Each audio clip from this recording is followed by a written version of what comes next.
Hey guys, we've noticed that some of you have been watching so much of our content, and we really appreciate it. But we also see that some of you have not subscribed yet, and we just want to let you know that it's free to subscribe. It's free to watch the content that we have.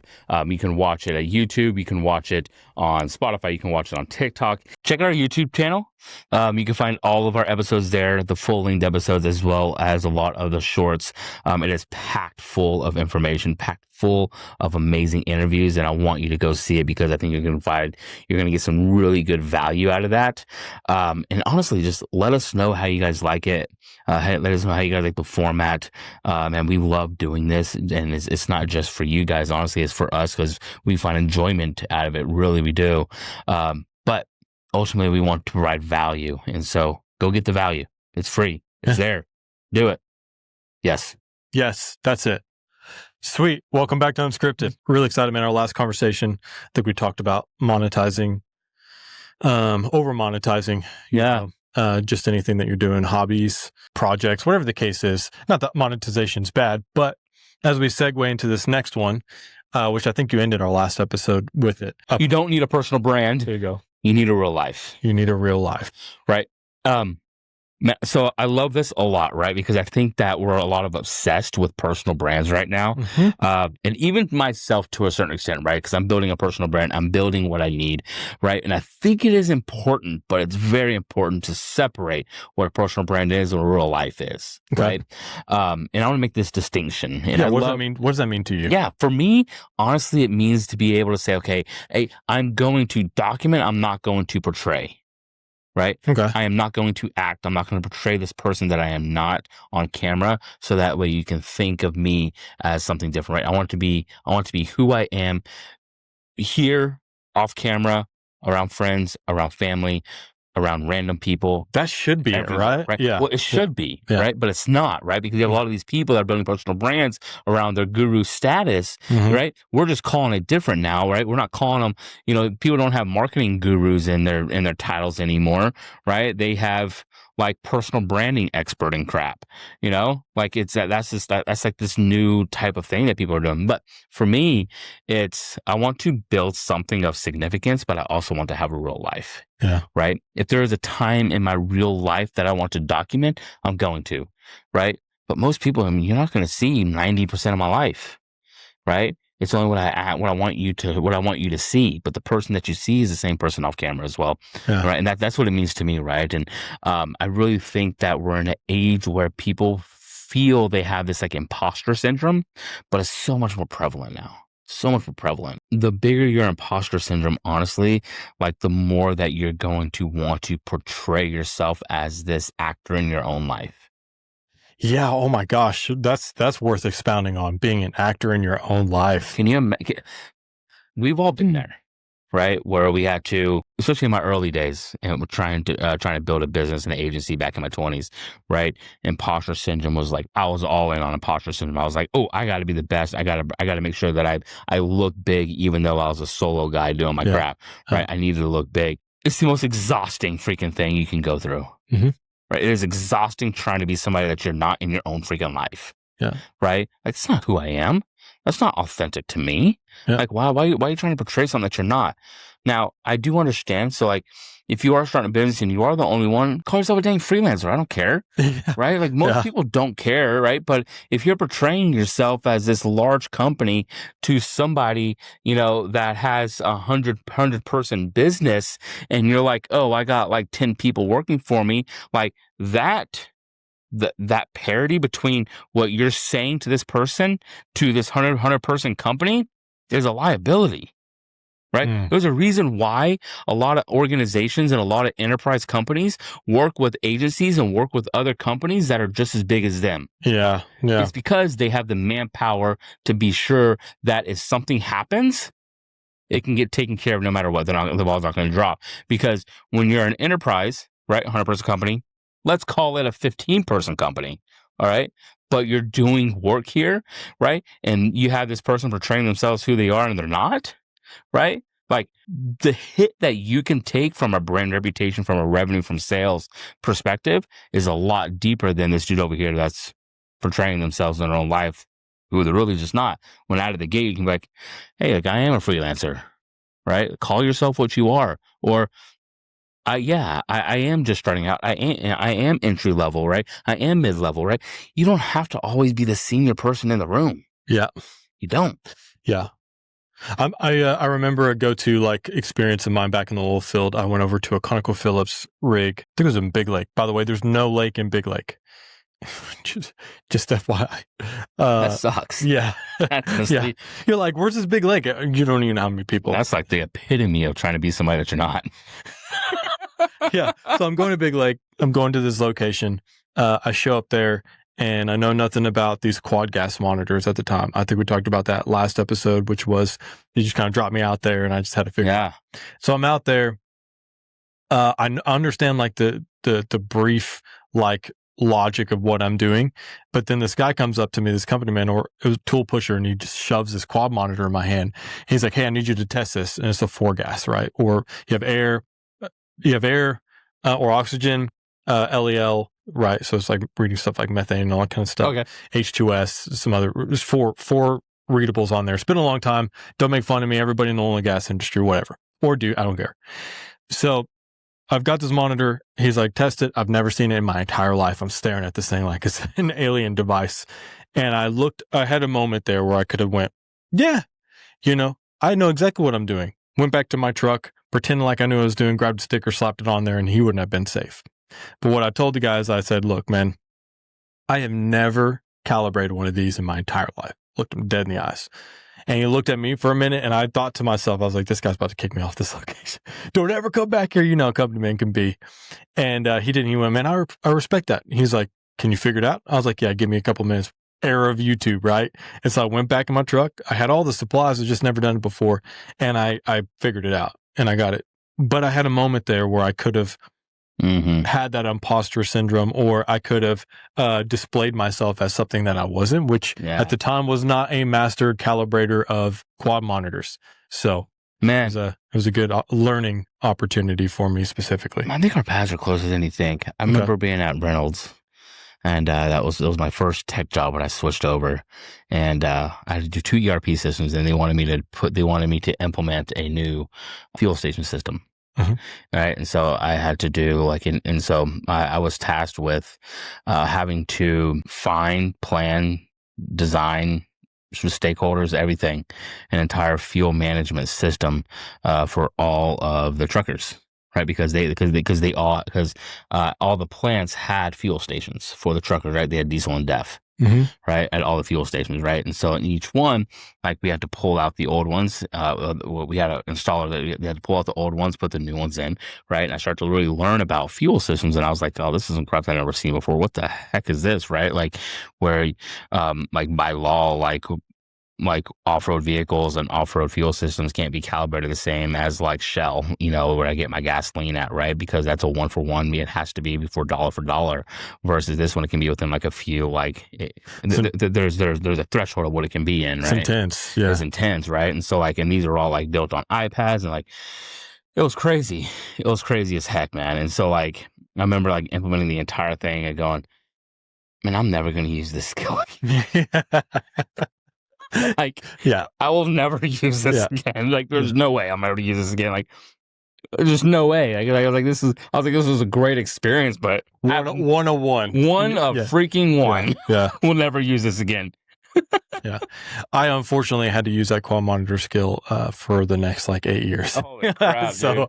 I was holy crap. I did way too many of those calibrations. But no, I think, it's when you talk about not everything having to be, or what was it specifically not everything had to be a personal brand and just having a real life. Yeah, exactly. I mean, I think it's such a broad thing that's happening right now, because especially on platforms like LinkedIn and other areas of social, where everyone just already seems so learned. You know what I mean? There's no human, I don't know how to say this right, or hopefully I'm saying this right. There's no human error. It feels like it's just, you don't want to show that. And then it gets almost disgustingly on the other side, where it's you have to show all your error, your error and all that kind of stuff. There's two sides of this coin that is constantly flipping, whereas everyone who has guru, but no longer puts that in their title, not really owning like exactly what you're skillful out or at, because you're trying to kind of puff up your business to get ROI and sales and all this kind of stuff and promotion. But like, then on the other flip side of that, it's so the opposite direction, where that is like the trending style is you have to be extremely transparent. You need to be very vulnerable. Men can cry. You know what I mean? It's like you have two sides of the spectrum where you have to like boost yourself up. I mean, look at resumes. You know, I had somebody in the past tell me, man, you gotta fluff up your resume. I'm like, what are you talking about? Then you find yourself, and sometimes I guess it depends on what you're going to interview for, but you find yourself in that position where they call you out on what's on your resume and you don't know. Man, I remember having this one time. There was this one time, man, I was young, and I was just about to shut my agency down because my business partner moved back to the Caribbean. I was like, oh, freaking darn. I was like, take me with you, man. And he moved back to the Caribbean, so I was like, all right, well, this isn't going to work anymore. And so I started applying for jobs, marketing jobs, and I go to this one place. I can't remember where it was. I can't remember, some tech company. And he grabs my resume, he grabs it, he has it in his hand, I'm walking behind him, and he goes, marketing guru. I put that on my resume, I legitimately did. I put marketing guru. And he goes, what does that mean? And I said, I'm really good at marketing. And he goes, huh, I didn't get the job. But I was like, what the crap? But at the time, like, I fluffed it up. I was just like, it's always better just to be honest up front. Can we talk about this? Because I've been waiting for you to take over our marketing department. I'm a marketing guru. Dude. I'm a guru. I remember our first podcast, I was like, yes. He's like, guru. He's like 10 years of marketing. And I'm over here like trying to market on these pages. I'm like, where is this guy? I'm like, no, but you know what, dude? You're really good at marketing. You know what you're really good at? You're good at like hitting avenues that are like so not surface level, and then coming back and going, and I'm like, my eyes are like spinning in the back of my mind, you know? There's what I've noticed is where I lack, and I kind of know my shortfall in marketing just because I've been out of the game for so long, right? Is I don't understand Facebook ads that well. I don't understand Google ads that well. So like a lot of this digital marketing, right? Yeah. It's not like I come from a more traditional marketing background, right? Where it was like, okay, I'm going to cold call until I get someone on the phone. Those flips. Right. I'm going to go, I'm going to flip on the site. Yeah, guerrilla marketing tactics, right? That was like my thing, right? And I had a decision to make when I switched from marketing into tech, right? So I'm a lot better at lead generation and sales efforts, right? But I'm not even the best at that, right? I think I'm good enough. I can figure it out. I can get things in the door, right? But I'm not the best at it, right? And I know that's shortfall. So now, you know, I do courses. I freaking study up on this crap, right? I do stuff on the side that builds that skill up, right? Because I have the same mindset as before we were talking about is, okay, well, if I got into tech and got where I wanted to be in 9 months, then I can do the same thing in marketing, digital, CPG, in this media space, right? And so for me, it's like, okay, well, I'm going to get up. I'm going to, you know, I'm going to start that newsletter on the side, you know, just so I can build the muscle and build the memory and build the knowledge I need to be able to do something like that, right? Okay, I'm going to launch a product on the side so that way I can learn e-commerce. I can learn, you know, the process of selection and process of like digital marketing, right? I can learn that, right? I'm going to whatever it is, like I'm going to do that thing. Mm-hmm. So that way it builds that muscle for me. So that way over the course of 9 months, right, now built a real new skill on top of everything else. And now I can just compound skills. Got it. Okay. Right. So that's the goal of what I'm trying to do. And so, but yeah, man, like it's I think back to your like original statement of like trying not to be somebody that you're not, right? Or what I was just saying, you know, don't portray yourself in your own life in a different way. It's just about being honest where you are, right? If you're not good at something, okay, you're not good at it. It's fine. It's cool, right? I find solace in that now. You know, I think that's just like you said it just a moment ago, being young. And I think that's maybe just a natural occurrence for everybody who starts to mature and gets, you know, a greater sense of wisdom and those sort of, especially if you're an individual of faith and you're kind of, God's like bestowing upon you like his wisdom specifically and understanding. But I think just being young, prideful, ego, that whole nine yards kind of kicks in, right? And now I find solace in the fact that sometimes I don't know something, because if I don't know it, then I don't have to act. I don't have to perform. I don't have to take the lead on it. Which, man, I think that's very important. And for anybody just honestly listening, right? It's fine not to know something, right? I'm at the point in my career where I don't have interviews anymore, right? They're conversations. Mm-hmm. And if somebody asks me something, I don't know that. That's I'm willing to learn it in the conversation. Yeah. Right? Hey man, I don't know that. Yeah, that's really important. Like, and they're like, oh hey, like if you did this, like you know this, and I'm like, not my area of expertise. Yeah. Right. But hey, I wanted to dig in and get it done, right? Because at the end of the day, companies, businesses, owners, no matter who you are, right? Anybody that's doing anything at a high level that's hiring you to do a job for anything, right? The one thing that they're looking for is, do you have the resources to get it done? Mm-hmm. Right? If they're hiring you, but you're still asking them, you're still using them as a resource to do your job, you're not doing anything for them. Yeah. Right? You need to be your own resource. So if you're resourceful, and you can do it, right? That's value. Right?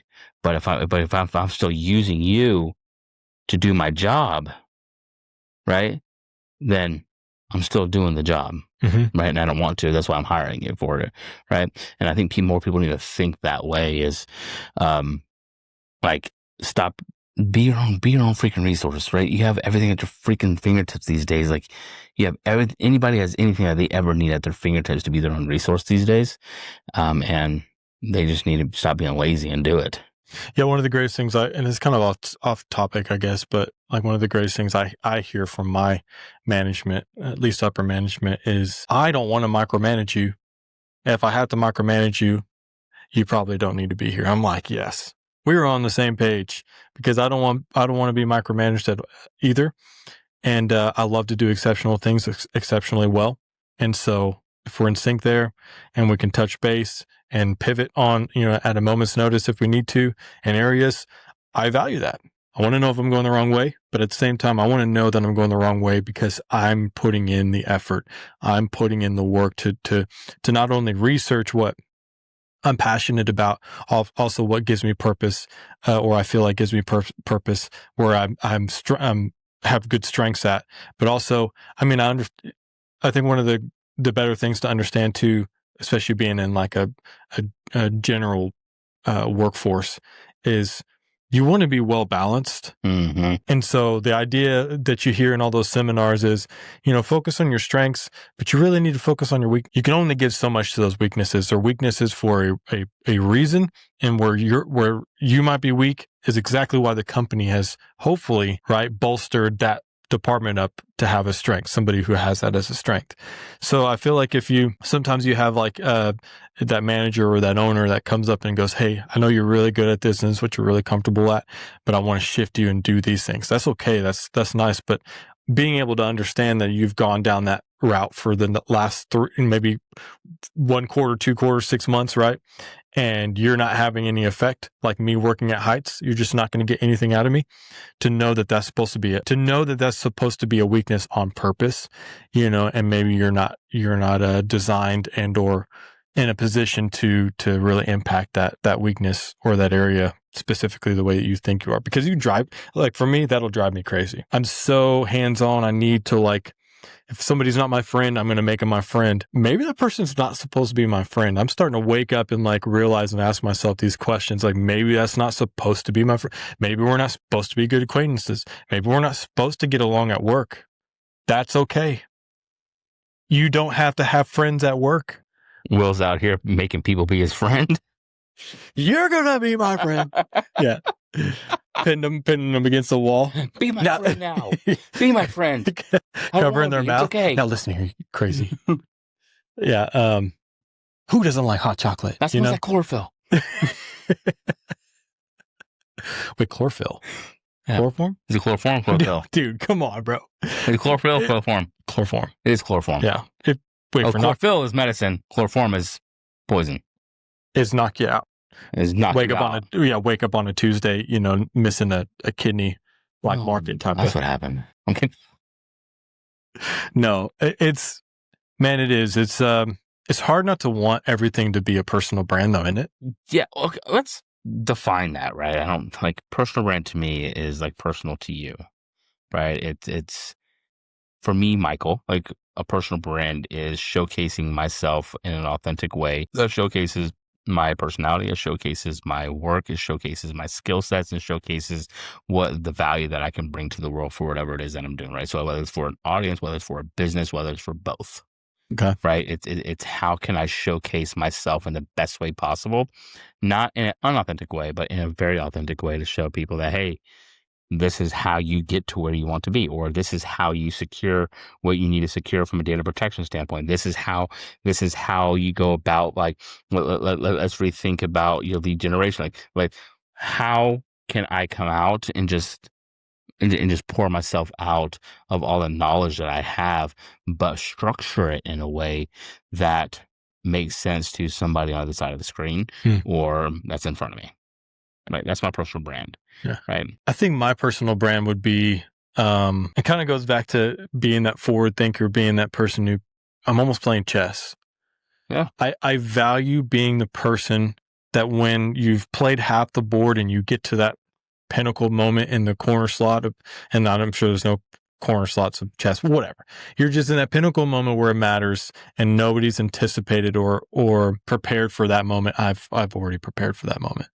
And I usually am able to step in and go, oh yeah, I've got a solution for that. I think this is a very key component to faith. One is always be prepared, right? And God always prepares. God prepares the called, right? So it doesn't matter where you go to, right? If in that moment you are prepared, then you are called to be in that position of where you are, right? Like that's exactly how it's supposed to be. That's exactly how it's supposed to play out, right? And so like, preparation is key to success, right? It's not a secret. It's not a tip. It's not a trick. It's a key, right? It's preparation, right? Like you need to be able, like, before you get into the room, you need to know how to be in the room, right? You need to know what value are you going to bring into a room, right? That could be that can be an executive room, right? That can be a management room, right? That can be a training room, right? That can be a room between you and I, and in that moment you have something that I don't, that you need to like speak over me, right? Like at any given point, right? Preparation is the key to success. Preparation is the key to value. Preparation is everything. Yeah, it is, and I call it the Call of Duty theory. I've probably told you that before, but like, yeah, I have. No. Okay, I call it the Call of Duty theory. If you're playing Call of Duty, do you run for where the red dots are currently or for where they're going to pop up eventually? Oh, that's why I die. Right. If you run to where they are now, when you get there, they're no longer there because that's the algorithm of the game, right? The algorithm is searching for the areas where a player is not to spawn a new player that had just died in the game, right? Okay. And so the idea is, if you want to be a good Call of Duty player, you understand the map knowledge. And I know this is going down an interesting path, but you understand map knowledge, but you also understand where selection happens, where opportunity is about to arise. You don't run on the little mini map where the red dots are and where they're fighting. You run to where you expect them to be later, and that could be marketing, that could be a strategy too. But like that's kind of how I strategically position myself in business. Is I'm always looking for where the red dots are about to pop up, and then I'm able to address those moments. Usually with more understanding than a lot of people, because they were kind of they are where the red dots were.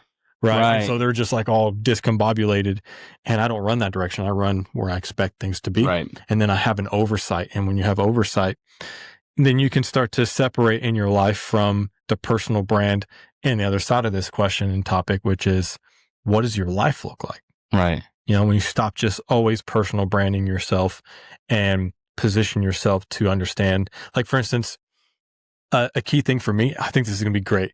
It kind of goes back to our last episode and kind of the realization of the overwhelming state that I was in. I started to reposition my thought process. Instead of giving, I think I told you this in the song the other day, instead of giving my work 80% and then my life 20, personal life 20, I give my personal life 80% now, and I give my work 20. That doesn't mean I go to work and I give less than 100%. That just means my thought process isn't designed about how can I position my life to work advantageously for my business. That's not going to happen anymore. Right. And that's on me. That's on me to have ever put myself in that position. I don't know that's on a company. I think a company always has like an expectation that, hey, I'm hiring you on to do work. Right. We're in mutual agreement here. And then there's things that happen within that, the confines of work that get a little sticky sometimes. But really you need it. And I've always told my drivers at the company I'm at right now, if you want this place to be what you want it to be, you need to be contributing to that. Mm-hmm. Sometimes you can't just show up and that's what it is. And I feel like probably 98% of the time, you're not going to show up to that company and it's going to be exactly what you thought it was. Even if you're making $500,000 a year. Or more. It's just never going to, there's something you need to contribute. And I think if there was a little bit more of that synergistically that was happening where people were contributing to what they thought it would look like, what they hoped it would look like in the near future. That's actually good, yeah. There's no guarantee it's going to turn out that way. But I mean, it's like, at least everybody's working in the same direction. You know what the comparative to that is? Walking through life not believing in God and walking through life believing in God. Oh, yeah. Why would you want to go through life not?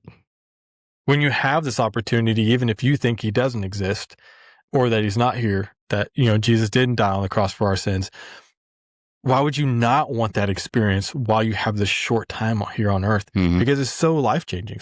And same thing in business. You have an opportunity to make your business, to make your company, to make the foundation your start, or the entrepreneurial journey that you're on, to make it hopefully what you want it to look like in the end by pouring into it differently than expecting certain things to just arise out of thin air. Yeah, well, that's good, man. That's really good. Yeah, I like the way you put that. I like the way you put that a lot. And I think that is, man, I think that allows everybody here to kind of get something to think about, right? And how we show up for life, and how we show up for work, and how we show up for other people. And so, I think on that note, man, this has been fruitful. This has been a conversation that I will take back and think about. Yeah, those are always the best ones, man. They don't have to be an hour long. 20, 25 minutes. Lay it all out here on this new table, this new studio, just with a group and audience that's followed us from day one of the rebranding of this thing. And it's just a fun experience, man. Yeah, I'm in it, man. Always appreciate you. Always did. Till next time, you guys know where to follow us. We're across every platform: YouTube, Spotify, Apple Podcasts. Seriously, go and subscribe, share with your friends, and hit that notification bell so you don't miss out on our next episode. Absolutely. Thank you. Buy my course. Don't buy his course. Peace.